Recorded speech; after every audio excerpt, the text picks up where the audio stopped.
Looking back over my 50 years of woodworking, there's an awful lot of things that my younger self would have needed to know if there had just been somebody there to tell them. Well, maybe I can help you out of some of those same problems.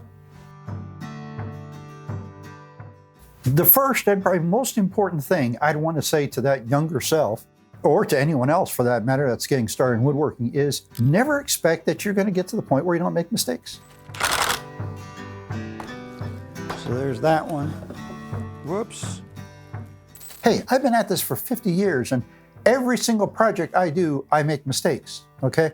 Some are big mistakes, some are little mistakes. I recently did a project that I jokingly referred to as the mistake project because I made so many mistakes on it.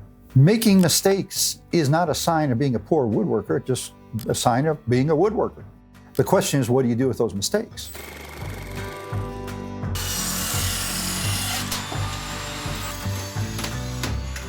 Now, the first thing you got to understand is most people aren't going to see your mistakes. Other woodworkers might, but family and friends, they won't even notice it. They'll think it's supposed to be that way. The second thing is you can always learn from a mistake. How did I make that mistake? What happened? What went wrong? Okay, now how can I make sure I don't do it again? And by the way, just because you figure out how to keep from doing it again doesn't mean you won't do it again. Maybe it means you'll do it less often. And then the next thing, and this is the biggie, is how do you fix the mistake? Now, some mistakes are going to require starting over, or at least starting that piece over, cutting it over. You know, if this elephant right here, if I was cutting this out on the scroll saw and I cut the end of his trunk off, he's not very useful. It's supposed to be a phone stand, okay? So much for that project. Throw the piece away, make another one. But a lot of mistakes can be fixed. This cutting board right here is actually a result of some mistakes. For one thing, the two pieces of walnut did not match. That hit it, okay? For another thing, I made some mistakes when I cut this line. I sanded it, made it match up right, projects were fixed, okay? So don't get the idea that mistakes aren't going to happen. Get the idea of how can I make it better because of that mistake? And you'll find that the really good woodworkers are the ones that know how to fix their mistakes.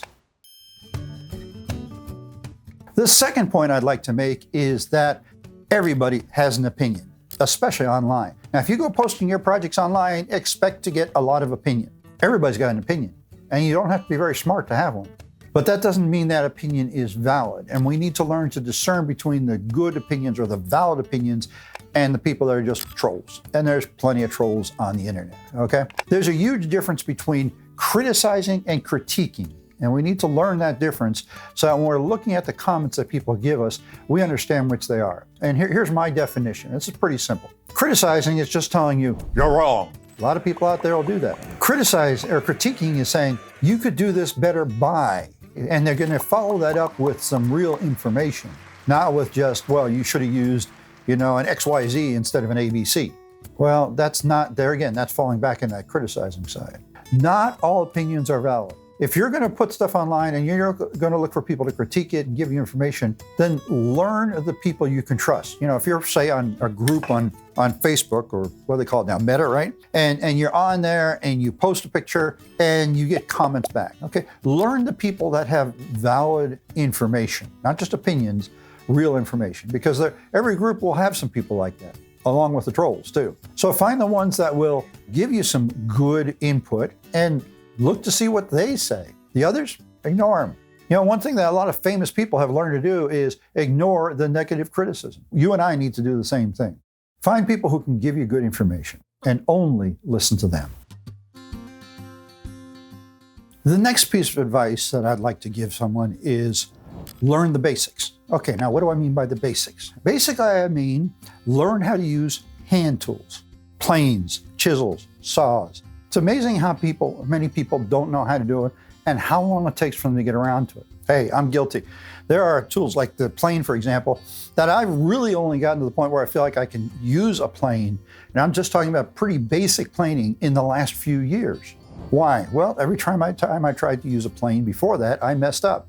And a lot of that was I wasn't sharpening my plane properly. So along with learning how to use planes and chisels, you got to learn how to sharpen them. And that's a skill that takes some practice. Now, when I say using them, I don't mean just you can fumble through it. I mean, you take that saw, that hand saw, and you cut down a line, and you're right on the line on both sides of the board, okay? Until you're at that point, you really haven't learned how to use that hand saw.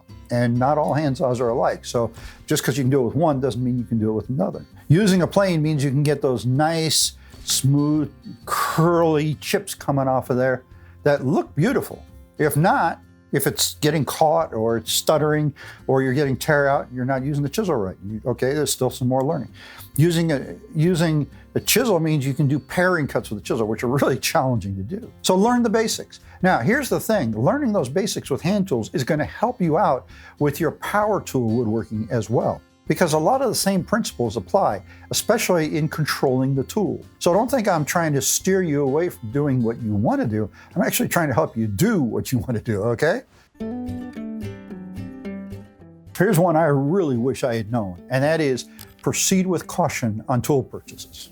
Several parts of this. First of all, watch out for tool fads. What do I mean by fad? Well, everybody's getting it. You see it advertised all over the place. Just because it's advertised a lot doesn't mean it's the tool you need. Doesn't mean it's a tool that's going to help you, okay? You see a lot of people using it on YouTube channels. Yes, some of that stuff's great, but I see a lot of people there with saw-stop saws that I can't afford. You probably can't afford either. I see a lot of people using Festool that I can't afford either. Watch out for those things. Watch out also for junk tools that are advertised, say on Facebook, and really aren't much of anything. Now, in any category tool, you'll find tools that are too expensive or tools that are too cheap. And what I mean by that is that the too cheap isn't going to hold up and do the job. There was a time years ago when I didn't have much money and I was going through cordless drills like crazy. And the reason why is I was buying the cheapest cordless drills I could find at Harbor Freight. And this was before Harbor Freight improved the quality of their tools, and basically I was buying junk. And it'd last me, say, 6 months, and then it would die and I have to buy another one. Well, I was just throwing money away doing that. Cordless drill is one of the most used power hand tools that exist. Buy a good one. But just because you'll buy a good drill, say a Milwaukee or a DeWalt, doesn't mean you have to spend that much money on a power tool that you'll use once in a great while. So have an idea how much you're going to use the tool and buy accordingly. Don't buy too expensive and don't buy too cheap. That's a tricky one to balance out. Think about what you're doing. And as you grow as a woodworker, you're probably going to find you're going to have to replace some of those tools. I've been at this 50 years and I've replaced a lot of tools, not just the drills, okay? And it's been because I bought tools that were reasonable quality, and I eventually wore them out. Well, any tool is going to wear out eventually, even professional grade tools. So again, find that balance point. Buy the tools that are going to work for what you need, not just because somebody says, well, the only tool to buy is the yellow one, or the only tool to buy is the blue one. No, that's just an opinion. There's no fact to back that up. Any of the top brands are top brands for a reason. That's because they're all good. But they're also professional grade, and as a hobbyist woodworker, you probably don't need professional grade. Finally, the last thing I'd like to say is quality wood makes a difference. What do I mean by that? I mean buy quality hardwood and don't try and make everything out of pine. Hey, I don't care how well you stain it and how well you varnish it, you'll never get pine to look like walnut, okay? That's just the reality of it. Walnut stain will change the color, but it won't change the grain, so it'll never really look like walnut.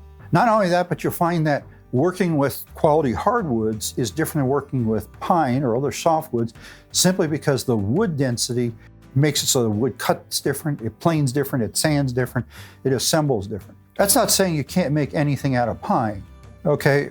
But what it means is when you want your good projects to come out good, start out with good wood. And that includes, if you're trying to make it out of pine, start out with select pine rather than just, your number 1 or number 2 common pine.